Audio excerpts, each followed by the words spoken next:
Hello everybody, welcome to Awesome Rusty Bucket. Subscribe to the channel if you haven't already and drop a like on this video. I am trying to hit 100k subscribers on this channel by the end of the year, so your subscription would be much appreciated. Also drop a like on this video, only takes 1 second and makes a massive difference. So today's video is going to be going over 3 games. I decided to cover all these games at once because all the earlier games didn't seem that interesting to me, although the Bucks Thunder game didn't end up being better than I thought it would, but regardless, didn't watch that one. So going to be talking about 3 games today: Kings, Raptors, Suns, Mavericks, and of course the titular Bulls game, where I actually have a lot more to say than I thought, because I thought the Bulls would just blow this Nuggets team out of the water because they're not playing Nikola Jokic, but every role player under the sun for the Nuggets decided to turn up their game to 100 and they actually gave them a fight. But let me first go ahead and get the other 2 games out of the way, because I don't want to harp on Bulls talk too much. I say this every time now, but like, I don't want this to, I forgot to grab the basketball. I don't want this to become a Bulls channel, even though I'm sure some of you appreciate that. Not everybody wants to hear about literally every single thing that the Bulls do. So, even if they did, they don't want to hear it so unequal to other teams. But speaking of shockingly competing despite the fact that you don't have the best player, the Dallas Mavericks almost beat the Phoenix Suns without Luka Doncic, with the Phoenix Suns at full strength, in spite of the fact that the Phoenix Suns, I believe, second best record in the league, if I'm not mistaken. That is correct. They have the second best record in the league. They are 12-3. They're on an 11-game win streak, which is pretty fucking good. They got their 3 losses like at the very start of the season, and people were concerned about them. I made a video 2 weeks ago titled "What's Wrong with These Contenders?" And then the Suns proceeded to go on an 11-game win streak because they were in that video. Part of that, Chris Paul. I mentioned in that video one of my biggest gripes with what I saw from the Suns early on in the season is that Chris Paul was not really aggressively looking for his shot. He wasn't that crazy aggressive in this one, but he has been in other games, and in this game it really came in, particularly in the fourth quarter. I don't know how many points he scored in the fourth quarter, but of his 18, I'd predict like at least 10 of them were in the fourth quarter. And that's really when Phoenix came alive, about the 9 to 7 minute mark in that stretch. Roughly, the Phoenix Suns made a really good run where it felt like they just decided that they were like, okay, we're better than the Mavs, let's be better than the Mavs, and that's exactly what they did. They're not necessarily that much better than them without Luka Doncic, because if you have a player of Luka Doncic's caliber, you can win a game on any given night against any given team, but Phoenix definitely much better without him. One of the main reasons why this game was as close as it was is Devin Booker really struggled with his shot. And once again, something I've bitched about forever with Phoenix, just not looking for DeAndre Ayton as much as I like. Mikal Bridges going crazy in the first quarter, didn't really get that many shots throughout the rest of the game. He ended up finishing the game 7 for 7, but I believe 5 of those shots came in the first quarter, and it's like, why would you not look for him more after he has that great start? Other than that, a big bench mob game, because we got JaVale McGee, who was fantastic in a short stretch, and Cam Johnson, who was really good. Cameron Payne was also really good, but I didn't really notice that. I didn't realize he had as good of a game as he did, so I can't comment on it too much. But, you know, Cam Johnson doing it as you would expect from the 3-point line, that type of stuff. Yeah, I think that's all I really have to say about their end of things. On the Maverick side, and if you're hearing ruffling in the background, that's my dog, who likes to chase his tail inside his crate, which is extremely loud. How the Mavericks ended up giving them a game was Kristaps Porzingis might be back, or to some extent, you know, at the very least, he's not completely trash like we thought he was after the Clippers series last year.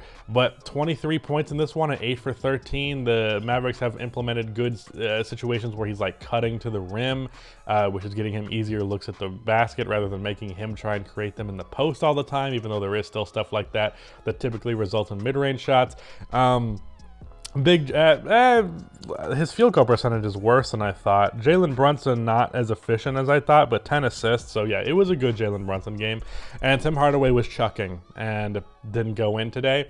but also did score 18 points, so it's not like it's nothing. But yeah, this game was just pretty much Jalen Brunson and Kristaps Porzingis being pretty damn good for the Mavericks. The defense was also good, and as mentioned, Devin Booker was struggling. One thing I did want to mention that I caught wind of in this one, 43-point attempts for the Mavericks. I like that. I was critical of Jason Kidd and his offensive system, and one of them was a 3-point attempt rate. 43 is a lot of threes, so hopefully that's a sign of things to come. But ultimately, the Suns were going to outmatch the Mavericks without Luka, even though they gave up a shockingly strong fight. Then let's go over to this Sacramento Kings-Raptors game. The Sacramento Kings were absolute dog shit for all of the start of the first quarter and then the fourth quarter. Even though they weren't that great in the fourth quarter, it was more like the Raptors just sucked in the fourth quarter. But nevertheless, this ended up being a 19, if I'm doing the math correctly, point loss. It was like a 30-point game at one point, but like I mentioned, they scored 23 points in the fourth quarter to the Raptors 12. They started off the game, started off the fourth quarter I think 7 for 7 from the field, and then they just kind of cooled down from there. A lot of that was Buddy Hield and I think Terrence Davis maybe here or there. But this game for the most part was Raptors domination. Chris Boucher, who's been iffy for the Raptors, was pretty good for them this time around. There was a lot of Svi Mykhailiuk shots, which didn't really make them, but I noticed that he was getting a lot of shots in limited minutes. Khem Birch had a couple of really good floaters, and something I've noticed with him is, ironically, being that they're playing the Kings, he kind of has a bit of a push shot that reminds me of Richaun Holmes. But other than that, good game from Gary Trent Jr., the pull-up threes. His offensive game outside of his three ball seems to have expanded a little bit. A couple drives, couple of mid-range attempts and stuff like that, which is good because his game needs to expand outside of that. Still a complete black hole with very little vision and kind of always looking to shoot the ball as soon as he touches it. But that's cool. Horrible game from Scotty Barnes. Geez, I didn't realize he shot this poorly. He was 1 for 8. And Fred VanVleet was fine, and the big standout was Pascal Siakam. 32 points on 12 shots. Doesn't get much better than that, efficiency-wise. Is he not at a 100% true shooting? I don't know how the math of that works, but 32 points on 12 shots, 10 free throw attempts, only missed one of them, 3 for 3 from outside. That's got to be pushing 100% true shooting, right? I'm not really sure how exactly that works, but very, very, very good game from him. And it wasn't anything too complex. He was hitting his outside shots. I think he had one that was set up by Scotty Barnes. A couple of, I think he had late in the fourth quarter, he had a mid-range shot that dropped, which was they were in desperate need of offense, so that was nice. Even though the game was probably over at that point, the Kings started to make it maybe they'll win this game, and he kind of silenced that. Other than that, good drives, all that typical Pascal Siakam stuff. I'm sure there was a spin move in there somewhere. I don't remember specifically. On the Kings end of things, I remember De'Aaron Fox looking really good in that first quarter because he was aggressive with his drive, which part of the reason why he has been not so great this season. He's been a little bit more jump shot heavy, which it's nice that he's going to his jump shot more and that he feels more comfortable with it, but he's not as good at that as he is as driving. Driving is what makes De'Aaron Fox a star. He had a really nice dump off pass to Richaun Holmes. He had a couple of good drives, a Euro step that I remember in the first quarter, but then he really wasn't doing all that much after the fact, and that was disappointing. Tyrese Halliburton really wasn't finding guys with his playmaking, which has been good this year. He had 0 assists in this one. Really just kind of a shit performance from everyone around, other than Chimezie Metu, who stood out to me with a couple of good plays, and Harrison Barnes weirdly getting to the free throw line a ton. But yeah, if you look at this box score, it's pretty ugly. As I mentioned, Buddy Hield and Terrence Davis, I think, did some stuff in the fourth quarter. Marvin Bagley got a cool and one where he missed the free throw, but overall, just nothing impressive brought to the table here. Now, I will say for Sacramento, Toronto is not a great matchup for them because the Kings are a bad defense and an okay offense.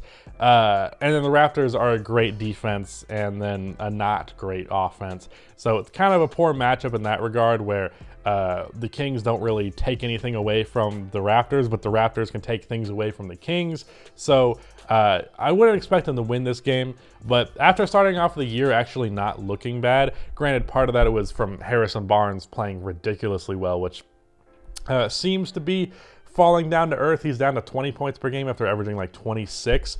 Regardless, the Kings looked good and they're starting to look bad again. And gotta take a look at fucking Luke Walton. I know there was some reports about him potentially being fired after the Pistons game, and then they ended up winning that game. If I'm remembering that correctly, it might not have been a Pistons game. It was some game. And it just seems like he's on the hot seat. And losing this game versus, even though I think the Raptors have a favorable matchup, a team that shouldn't be that drastically better, and losing it in a very poor fashion. As I mentioned, it was a 30-point game at one point. Ended up being a 19-point game to close, but it was ugly. Regardless, he just needs to be gone. He's needed to be fired for like 3 years. How long has he been the head coach? Okay, what's a month after he was head coach? He should have been fired at that point. Now, granted, that's unrealistic to expect. So, okay, after his rookie year, it was clear he was a garbage head coach. So he should have been fired. Luke Walton was lucky that Jim Boylen was a head coach, because he was so awful that it made it not obvious that Luke Walton was the worst head coach in the league. But now that Jim Boylen's gone, Luke Walton is the worst head coach in the league. So fucking fire him. Like, this is the thing that holds the Sacramento Kings back, is it's not even some mystical, oh, it's this tiny little thing, or like there's some sort of curse or whatever dramatic shit NBA fans like to say.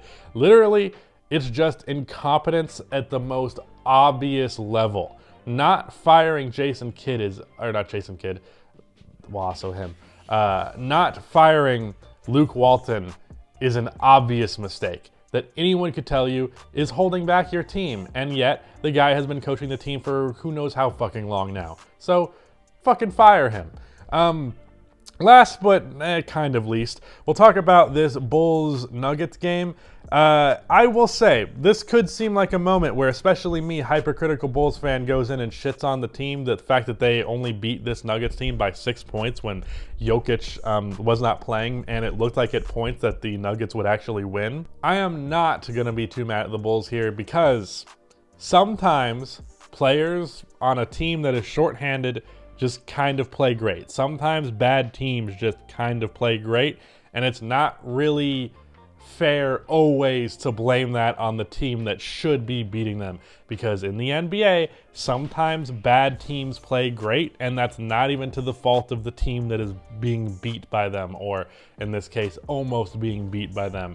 I think one example of that was the Rockets-Lakers game, where everybody was shitting on the Lakers, but I was like, look, there are mistakes here. The Lakers make a lot of mistakes, but it's not, in that game in particular, it was not much more than any given night. It's just the Rockets were playing really good. And it's like, I realize the Rockets are like the worst fucking team in basketball right now, but they had a good night and they almost beat the Lakers as a result. Not to say you can't be critical of the Lakers, but I felt like that one was like, there are worse things to point out with this team. In this case, the Nuggets played fucking great without Jokic. Aaron Gordon hit like 5 fucking fadeaways out of the post, which pissed me off. Will Barton is really underrated and was really good in this game. Opened this up with a step back 3 on Zach LaVine, and I was like, I feel like this is gonna go poorly. Also a crazy good like highlight play drive where he did a spin move before. Campazzo out here being a fucking sniper. The commentator for the Bulls said that Campazzo had hit 8 threes at this point in the season. Had 4 in this game on 5 attempts, so that was cool. PJ Dozier made a lot of hustle plays, good rebounding, hit a pull-up mid-range shot, hit a big 3 at the top of the key. Good stuff from him in that regard. Bones Highland, heard a lot of him because of my friend Asher, who's a Nuggets fan, but he wasn't really that great in this one. But yeah, it was really just Gordon and Barton were fantastic. Honestly, the only one who was disappointing here was Monte Morris. I would expect him, of all people, to have more of a game. I think he scored all of his points in the first quarter. And on the Bulls end of things, like I said, I really don't feel like this was a big lapse on the Bulls end of things. They were playing good enough defense. It's just guys were making shots. Sometimes they got just bodied by Aaron Gordon. There were a couple of possessions where Aaron Gordon just out-muscled people. But overall, although Lonzo had a poor shooting game and Alex Caruso couldn't buy a bucket, Tony Bradley in his short stretch actually played probably the best he had all season. It was probably the best Tony Bradley game of the year. Derrick Jones Jr. as the small ball center, love it. He keeps doing great. Had a crazy dunk in this one. Had a bunch of dunks in this one. One of them was a really nice assist from Lonzo. Zach LaVine won them this game. Like, he was fine for a majority of this game, and in the fourth quarter, he just went for the throat. And the thing is, the Nuggets kept hitting shot after shot in the fourth quarter, especially late. It was like, why the fuck? It wasn't even, this is the perfect example of why I think this was just a bad team playing good. And the Nuggets are not normally a bad team, but without Jokic, they certainly are, and MPJ and Jamal Murray. It was so many difficult shots. It was not like the Bulls making big mistakes. They were playing straight up defense, and the Nuggets were like, we're gonna just dot these shots anyways. So it was that. And then on the offensive end of things, it was a little stagnant for sure, especially in the first quarter. There were moments of stagnation, although there was a stretch to close it where initially the Nuggets were up like 15 and the Bulls closed it out to be close to tied by the end of the first quarter. What was it, the first quarter? It was 30-30, okay. Overall, though, the Bulls played fine. Zach LaVine killed it in the fourth quarter. DeMar DeRozan, yet again, this was not his best game. I had a feeling his efficiency was not amazing, and looking at the box score, I was correct. But yeah, nothing too bad. Derrick Jones Jr. was amazing. Ayo Dosunmu was amazing.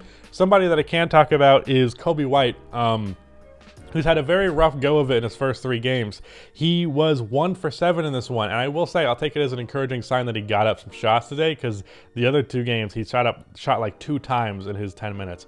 1 for 7 this time around. Had 1 nice drive, but also had 2 other easy layups that he missed. A couple of missed threes, 1 of which was wide open. The other ones, I don't know if he should have taken those shots, but he did. So I don't know, but. As the anti-Kobe White guy from the past 2 years, I think he's going to be good in this offense, and I think he just needs to give him time to be acclimated, because very different role, very different team, very different expectations. He's trying to feel out when he can and cannot be aggressive and all of that, which is to be understood.